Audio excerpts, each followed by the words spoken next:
Hello friends, કેમ છો? જય શ્રી કૃષ્ણ. આશા છે કે તમે બધા મજામાં હશો. તો સૌથી પહેલાં તો તમારો બધાનો ખૂબ ખૂબ ધન્યવાદ કે તમે મારા વિડીયો આટલા પસંદ કરો છો. તો આવી જ રીતે સપોર્ટ કરતા રહેજો.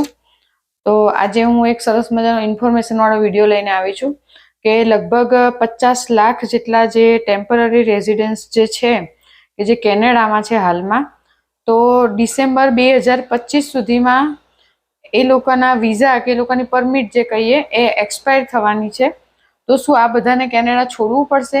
એક મહત્વની વાત છે. અને જો આ લોકો કદાચ કેનેડા નહીં છોડે તો શું આ બધાને ડિપોર્ટ કરશે? બરાબર. તો આ વિડીયોમાં આખી આપણે પૂરી ડિટેલ જાણીએ કે એકચ્યુઅલ આખવાનું જે કહેવાય ને કે ફ્યુચરમાં શું થઈ શકે તેમ છે.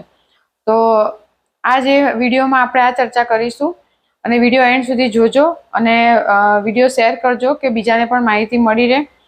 અને જો ચેનલમાં નવા હોય ને ચેનલ સબસ્ક્રાઇબ ન કરી હોય તો કરી દેજો કે આમાં તમને આવા ઇન્ફોર્મેશનવાળા વિડીયો મળતા રહેશે. તો પહેલાં કેવું હતું કે ભાઈ કેનેડા જે છે એ પીઆરનો પ્લાન, તમને બધાને ખબર છે કે એ લોકો પીઆરનો પ્લાન આપી દે કે ભાઈ આ સાલમાં આટલા લોકોને પીઆર કરવાના, પછી 2025માં આટલા, 2026માં આટલા, બરાબર. એવી રીતે એ લોકો પ્લાન આપી દેતા હતા. હવે એ લોકોએ શું કર્યું કે એ લોકો ટેમ્પરરી રેઝિડન્સમાં પણ એ લોકો આવી રીતે પ્લાન ચાલુ કર્યા છે કે ભાઈ ટેમ્પરરી રેઝિડન્સની ગણતરી આપણે ગણીએ તો 2025માં આટલા લોકોને બોલાવાના, 2026માં આટલા લોકોને બોલાવાના, બરાબર, એ ટાઈપનું. તો એ પણ ટાર્ગેટ નક્કી કરવામાં આવ્યો છે. તો હવે જોવાનું એ છે કે આગામી સમયમાં કેટલા લોકોના જે વિઝા છે એ એક્સપાયર થવાના છે. તો ઇમિગ્રેશન મિનિસ્ટરને આવા ક્વેશ્ચન પૂછવામાં આવ્યા હતા કે 50 લાખ લોકો જે છે એને તમે શું એકદમ જે હોય કે ધારો કે 50 લાખ લોકો અહીંયા ટેમ્પરરી રેઝિડન્સમાં છે અત્યારે કેનેડામાં, તો એ લોકોને શું એક સામતા થોડા ડિપોર્ટ કરી દે એમ. એ જે પ્રેક્ટિકલ આપણે જે વિચારીએ તો એ પોસિબલ નથી પ્રેક્ટિકલ રીતે. તો એનું જે પરિણામ તો બહુ અલગ જ આવે આખું એમ કે 50 લાખ લોકોને એક સાથે કહી દેવામાં આવે કે તમે બધા ડિપોર્ટ, તો એનું જે એકચ્યુઅલ પરિણામ તો બહુ અલગ જ આવે, ખતરનાક આવે. તો એ લોકો 50 લાખ લોકોને એમ કે એ પોસિબલ જ નથી કે તમે જતા રહો એમ એક સામટું. તો ઘણા લોકો એવા છે કે જે લોકોના વિઝા એક્સપાયર થવાના છે તો પોતાની જાતે જ એ લોકો પોતાની હોમ કન્ટ્રીમાં જતા રહેશે. એટલે જે મિનિસ્ટર જે છે, ઇમિગ્રેશન મિનિસ્ટર, એમનું એવું કહેવું છે કે એ લોકો વોલેન્ટર એટલે એમની જાતે જ એ લોકો જતા રહેશે, બરાબર. કે જે લોકોનું અહીંયા જે કામ પતી ગયું છે, પર્પઝ ઓફ વિઝિટ એ લોકોનું પતી ગયું છે, તો એ લોકો જતા રહેશે. તો એવો પ્રશ્ન છે કે કેનેડા છોડીને નહીં જાય તો, બરાબર. એક તરફથી લોકો એવું વિચારે છે કે વોલેન્ટર વિઝા એક્સપાયર થાય છે તો જતા રહેશે એમ, પણ બીજા તરફ વિચારીએ તો એમ કે લોકો નહીં જાય તો આગળ શું થશે? તો તેમણે એવું કીધું કે જે લોકોના વિઝા એક્સપાયર થઈ ગયા છે તેવા લોકો જો નહીં જાય તો એ લોકોને ટ્રેક કરવામાં આવશે. તો CBSE એટલે કેનેડિયન બોર્ડર સર્વિસ એજન્સી દ્વારા એ લોકોને ટ્રેક કરવામાં આવશે કે જે લોકો કેનેડા છોડીને નહીં જાય તો ટ્રેક કરીને એ લોકોને ડિપોર્ટ કરવામાં આવશે.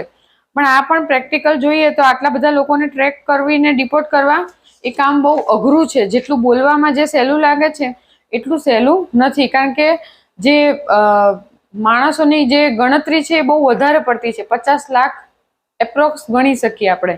તો ઘણા લોકો એવા પણ છે કે એ લોકો અસાયલમ એપ્લાય કરે છે.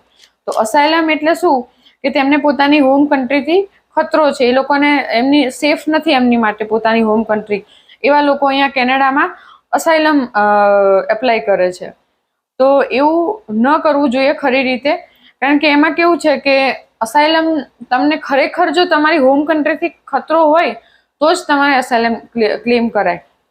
નહીતર જો તમે અસાયલમ માટે ફાઇલ મૂકો, એ ફાઇલ રિજેક્ટ થાય તો ડિપોર્ટ પણ કરી શકે. અને એવું પણ બની શકે કે કાયમની માટે તમને કેનેડામાંથી બેન પણ કરવામાં આવે, તમે બીજી વખત કેનેડામાં કોઈ પણ વિઝામાં અપ્લાય પણ ના કરી શકો.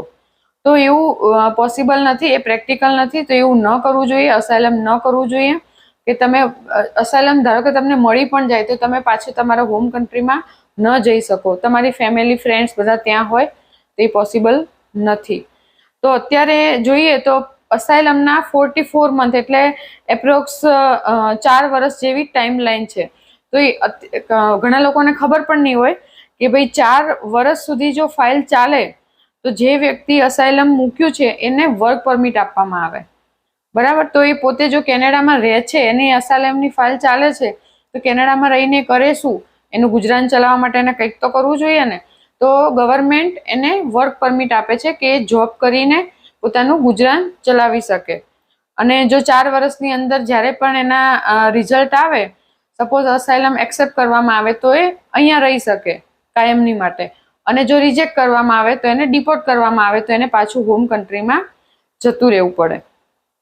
તો અત્યારે લોકોને કેવું છે કે અસાયલમ ક્યારે ક્લેમ કરે કે ઘણા લોકો અહીંયા વિઝિટર વિઝામાં પહેલા આવતા હતા, પછી વર્ક પરમિટ કન્વર્ટ કરાવતા હતા, પછી PR થતા હતા, બરાબર. તો જે લોકો માટે બધા જ રસ્તા જે બંધ થઈ ગયા છે કે હવે એની માટે કોઈ ચાન્સ જ નથી કેનેડામાં રહેવાનો, એવા લોકો પણ અસાયલમ કરે છે, ક્લેમ કરે છે.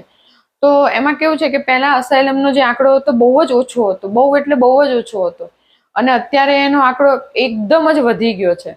જે કહેવાય ને 6-7 મહિનામાં તો બહુ જ વધી ગયો છે એમ. તો એ ન કરવું જોઈએ. તો હવે જોવાનું એ છે કે આગામી સમયમાં જે લોકોના વિઝા એક્સપાયર થાય છે, કે 2025માં જે લોકોના ટેમ્પરરી રેઝિડન્સ વાળાના જે વિઝા એક્સપાયર થાય છે, તો એ લોકોને ગવર્મેન્ટ ડિપોર્ટ કરે છે કે એ લોકોને PR કરે છે, કે પછી એ લોકોનું ફ્યુચર શું છે એમ, એ લોકોની વર્ક પરમિટ એક્સટેન્ડ કરી આપે છે. હવે જોવાનું આગળનો સમય જ કઈ આપશે કે ભાઈ આગળ એ લોકોનું ફ્યુચર શું છે, એ લોકોની શું થાય છે, કે એ લોકોને પાછું હોમ કન્ટ્રીમાં એ લોકો વોલેન્ટર જવાનું કહી દે છે, કે અમુક લોકો જતા રહે છે, કે ગવર્મેન્ટ PR કરે છે. એ હવે આગળના સમયમાં જ આપણને ખબર પડશે. તો ફ્રેન્ડ્સ, જોવા જેવું એ છે કે આ 50 લાખ લોકોનું શું થાય છે. તો ફ્રેન્ડ્સ, આ હતો એક સરસ મજાનો ઇન્ફોર્મેશન વાળો વિડીયો. તો આવા જ નવા વિડીયો અને નવી ઇન્ફોર્મેશન સાથે આપણે મળતા રહીશું. તો મારી ચેનલને લાઈક કરો, શેર કરો, સબસ્ક્રાઇબ કરો, અને કમેન્ટ બોક્સમાં જરૂરથી જણાવજો કે તમને મારો વિડીયો કેવો લાગ્યો. Thank you.